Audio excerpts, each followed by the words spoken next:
கோயம்புத்தூர்ல இருந்து கிளம்புறது காலையில 7 மணிக்கும் தகவல் எங்களுக்கு.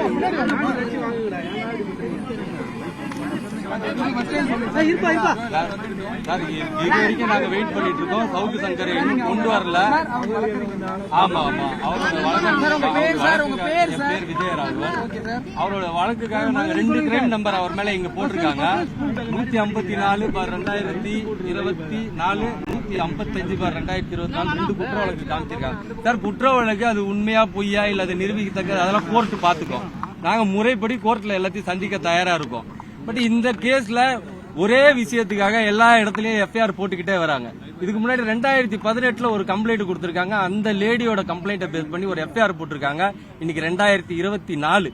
இந்த 2024ல இதை எஃப்ஐஆர் முதல் தகவல் அறிக்கையா கொண்டு வரணும்ன்றதுக்கான காரணம் அது முழுக்க முழுக்க போலீஸுக்கு மட்டும்தான் தெரியும். இதுக்கு நடுவுல அவர் ஆட்கொணர்வு மனுவும் போட்டிருக்காங்க அவங்க வீட்டுல. அந்த ஆட்கொணர்வு மனுல அவருக்கு ஹாஸ்பிட்டலைஸ்டா இருக்கு, அவருக்கு ட்ரீட்மெண்ட் கொடுங்கன்னு சொன்னாங்க. ஆனா நாம்கிவாஸ் போனாங்க, ட்ரீட்மெண்ட்ன்ற பேர்ல ஒரு அரை மணி நேரத்துல அவர் திருப்பி கொண்டு வந்துட்டாங்க. இன்னொன்னு அவர் அந்த ஜெயில சேஃப் இல்ல, அவருக்கு கை உடைக்கப்பட்டதுன்னு தகவல் வந்திருக்கு. அந்த கை உடைக்கப்பட்டது சம்பந்தமா முறையா அவங்க மனித உரிமை மீறல் கமிஷன் கிட்ட போய் அவங்க அதுக்கு என்ன வழிமுறையோ அதை பின்பற்றுறோம் அப்படின்னு சொல்லியிருக்காங்க. எதுவும் சட்ட முறைப்படி சந்திக்க தயாரா இருக்கிறோம். நிறைய வழக்குகள் ஒரே விஷயம் சம்பந்தமா நிறைய வழக்குகள் நிறைய இடங்கள்ல பதியறதுக்கு காரணம் அதோட பின்னோக்கம் என்னன்றது இது வரைக்கும் தெரியாத ஒரு விஷயமா இருக்கு.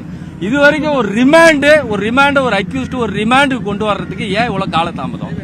எதை முன்னிலைப்படுத்தி எதுக்காக என்ன காரணத்தை காட்டி இந்த வழக்குல இவரை ரிமாண்ட் பண்ணாம காலதாமதப்படுத்துறாங்கன்றது இது வரைக்கும் எந்த விஷயமுமே வெளியே வரல.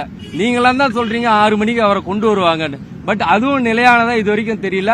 நாங்க அவரை ரிமாண்ட் பண்றது இந்த வழக்கை பொறுத்த வரைக்கும் ஒரே வழக்குல எல்லா பக்கமும் முதல் தகவல் அறிக்கை பதிவு பண்றதுனால எல்லா இடத்துலயும் பதிவு பண்ண முதல் தகவல் அறிக்கையிலையும் ரிமாண்ட் பண்ணக்கூடாது அப்படின்னு அப்ஜெக்ஷன் பண்றதுக்கு தான் நாங்க வந்திருக்கோம். அதையும் மேற்படுத்தி ரிமாண்ட் அப்படின்ற ஒரு சிச்சுவேஷன் வரும்போது இதுல அவருக்கு முறையா ஜாமீன் வாங்குறதுக்கு நாங்க என்ன முயற்சியோ அதை எடுப்போம்.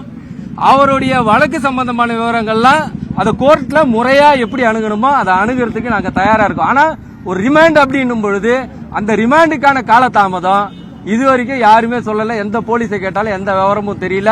பாருங்க எவ்வளவு பொதுமக்கள் எவ்வளவு போலீஸ் அலர்ட் பண்ணி வச்சிருக்கீங்க. ஒரே ஒரு அக்யூஸ்ட் ஒரு 2 குற்ற வழக்குல அவரை காட்டுறதுக்கு எதுக்கு இவ்வளவு காலதாமதம்? இதோட பின்னோக்கம் என்ன? நாங்களும் வெயிட் பண்றோம். நான் பேட்டி திருப்பி முடிஞ்சிட்ட பிறகு கூட நான் கொடுக்க தயாரா இருக்கேன். நன்றி, வணக்கம்.